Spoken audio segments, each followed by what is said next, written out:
Assalamualaikum warahmatullahi wabarakatuh. Hai Sobat Mantap, bertemu lagi di Oksidasi, obrolan terkini seputar standar dan regulasi. Ada yang spesial nih di Oksidasi kali ini nih, karena Oksidasi kali ini kita akan membahas terkait UMKM. Nih teman-teman, biasanya kita di Standar TSKK tuh sering banget menerima pertanyaan-pertanyaan terkait UMKM nih. Dan kebetulan kali ini kita sudah kedatangan narasumber Ibu Lili Amelia. Halo Ibu. Halo Mbak Nisa, Assalamualaikum Sobat Mantap. Oke, teman-teman. Apa kabar Mbak Nisa? Alhamdulillah baik. Ibu juga baik? Alhamdulillah baik. Ya teman-teman, Ibu Lili ini adalah PFM Ahli Madya di Direktorat Standarisasi OTSKK. Tepatnya Ibu Lili ini di bagian standarisasi kosmetik ya Bu ya? Betul. Oke, ini karena sudah ada ahlinya standarisasi kosmetik nih. Kita tanya-tanya aja terkait UMKM kosmetik ya. Bu Lili, kita mau dong dijelasin UMKM kosmetik itu apa sih Bu dan bagaimana? Oke, jadi UMKM tadi ya, UMKM itu adalah usaha mikro, kecil dan menengah ya, begitu singkatannya ya. Nah sebenarnya untuk UMKM sendiri secara generalnya tuh ada undang-undangnya Mbak Nisa. Ada Undang-Undang Nomor 20 Tahun 2008 tentang UMKM. Nah, di situ tuh dijelasin bahwa sebenarnya UMKM itu dilihat atau memiliki kriteria dilihat dari nilai kekayaan perusahaan dan hasil penjualan tahunannya gitu. Jadi dibaginya berdasarkan itu ya, model nilai kekayaan dan itu pembagiannya seperti itu di dalam Undang-Undang Nomor 20 Tahun 2008 tadi gitu. Nah, tapi kalau tadi kita bicara UMKM kosmetik, apa sih UMKM kosmetik itu? Nah kalau dalam kosmetik UMKM ini kita ini sebenarnya punya industri kosmetik yang dibagi menjadi dua golongan gitu. Jadi ada industri kosmetik golongan A dan industri kosmetik golongan B gitu. Jadi namanya tuh itu nih, bukan UMKM kosmetik golongan, tapi industri kosmetik golongan A dan industri kosmetik golongan B. Nah mayoritas untuk UMKM kosmetik ini itu dimiliki oleh industri kosmetik golongan B. Walaupun nggak nutup kemungkinan yang golongan A pun juga bisa merupakan UMKM kosmetik gitu. Tapi mayoritas dimiliki oleh industri golongan B, begitu Mbak Nisa. Oke, baik. Jadi memang penggolongannya ya Bu ya yang berbeda. Betul. Nah, sekarang karena golongannya beda nih, kita pengen tahu Ibu, penggolongannya itu seperti apa dan ada berapa jenis nih industri kosmetik ini? Ya, jadi kalau untuk industri kosmetik ini dibagi jadi dua golongan aja nih Mbak Nisa. Ada industri kosmetik golongan A dan industri kosmetik golongan B gitu. Bedanya apa? Bedanya untuk industri kosmetik golongan A, ini industri kosmetik ini boleh memproduksi semua bentuk dan jenis sediaan gitu, dan biasanya menggunakan teknologi yang tinggi. Nah, sedangkan untuk industri kosmetik golongan B, ini dia hanya boleh memproduksi jenis tertentu, bentuk dan jenis sediaan tertentu aja. Gitu. Jadi nggak bisa semuanya dan menggunakan teknologi sederhana. Gitu. Seperti apa teknologi sederhana itu? Nah, teknologi sederhana itu adalah teknologi yang secara manual. Gitu. Jadi proses pembuatannya secara manual Mbak gitu, atau menggunakan mesin dengan teknologi yang sederhana banget gitu. Jadi tetap ada mesinnya tapi digunakannya secara sederhana gitu. Begitu Mbak Disa. Teknologinya ya. Iya betul. Jadi kalau mungkin tadi ya. yang golongan A itu biasanya udah teknologinya tinggi nih Mbak. Canggih-canggih gitu. Iya, pencampurannya pun mungkin ada mesinnya gitu kan. Jadi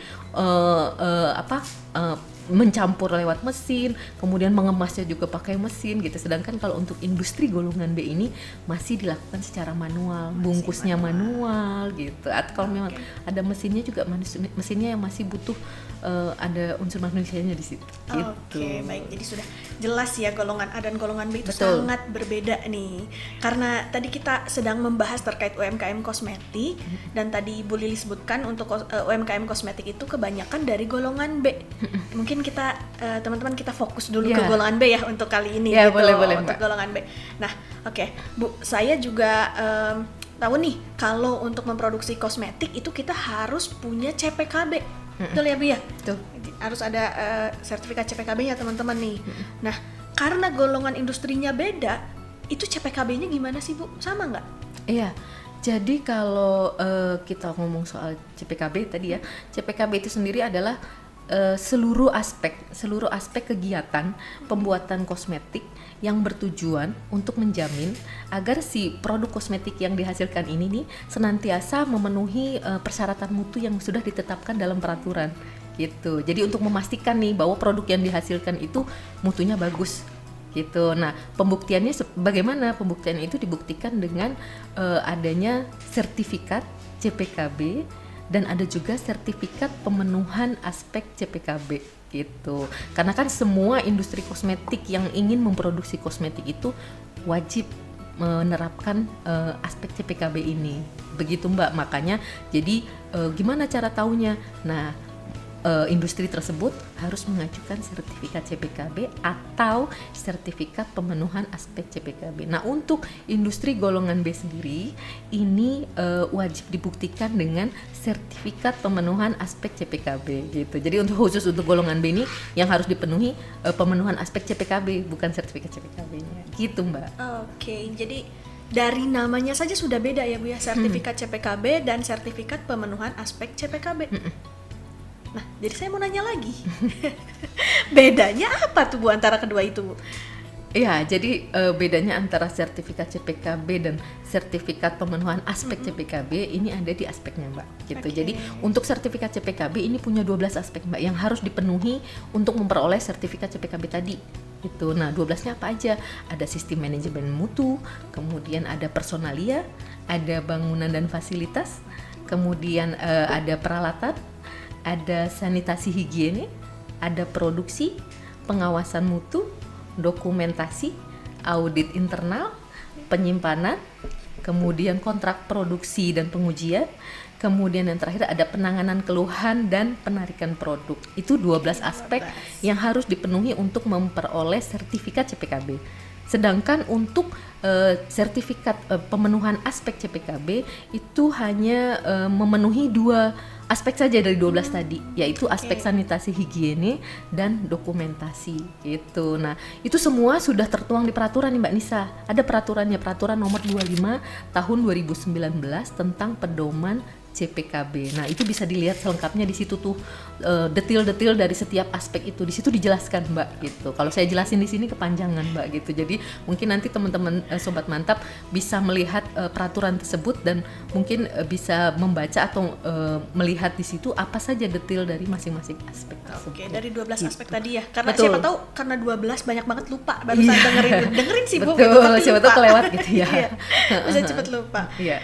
Oke, itu terkait aspek yang harus dipenuhinya ya Bu ya. Betul. Oke, kalau terkait persyaratan teknisnya, kalau misalkan saya nih mau punya sertifikat pemenuhan aspek CPKB golongan B, teknisnya Bu? Oh, yang persyaratannya harus ya? dipenuhi, persyaratan Oke. teknisnya harus apa Sebenarnya aja? persyaratan teknisnya juga simple, Mbak. Jadi yang pertama itu dia harus memenuhi dokumen penerapan sistem mutu CPKB yang meliputi 2 aspek tadi, yang sanitasi higiene dan dokumentasi. Itu dokumennya harus lengkap 2 itu, karena kan cuma 2 ya. Jadi harus dilengkapi. Kemudian yang kedua adalah memiliki penanggung jawab teknis. Nah, persyaratan terkait penanggung jawab teknis ini juga sudah diatur, ada ketentuan perundang-undangannya gitu. Jadi itu 2 persyaratan yang harus dipenuhi golongan B dalam melakukan produksi kosmetik. Oke, itu persyaratan teknisnya ya Sobat Ya. Mantap ya. Ada 2. Oh ya, selengkapnya juga bisa dilihat di pedoman CPKB tadi, Mbak. Oh, masih ada di peraturan yang sama ya? Iya, betul. Oke, masih ada di peraturan yang sama. Oh. Oke, Bu Lili, itu proses Oh produksinya ya, nih. mungkin saya tambahkan lagi. Silakan. Terkait tadi persyaratan teknik tersebut, selain 12 aspek itu dilihat di Perbepom 25 tadi, Iya. dapat juga dilihat di Perbepom nomor 33 3. tahun 2021 tentang sertifikasi cara pembuatan kosmetik yang baik. Sertifikasi CPKB. Oke. Nah, di situ juga dijelaskan tuh Mbak persyaratannya apa aja gitu. Jadi ada ya di peraturan, bisa lihat lagi Iya. teman-teman ya. Jadi Iya. di peraturan ada penerapan pedomannya, ada pedoman CPKB-nya, ada cara sertifikasinya juga. Betul. Gitu ya. Berarti itu 2 hal yang berbeda ya Bu ya. Ya. 2 langkah yang harus dipenuhi dua-duanya gitu. Dua-duanya harus ada di dibaca peraturan. peraturannya Harus dibaca ya. peraturannya. Oke, kalau kita kembali lagi nih Bu ke bahasan awal. Tadi kan kalau industri kosmetik golongan B ini produknya itu yang bisa yang bisa diproduksi, jenis sediaannya tadi kata Ibu terbatas. Oke, apa aja sih Bu yang terbatas ini, gimana dan apa Ya. aja? Nah itu juga ada per BPOM-nya tuh Mbak, ada peraturannya itu. Ada di peraturan nomor 8 tahun 2021 tentang bentuk dan jenis sediaan kosmetik yang bisa diproduksi oleh golongan B. Gitu. Nah itu bisa dilihat di situ nih peraturannya.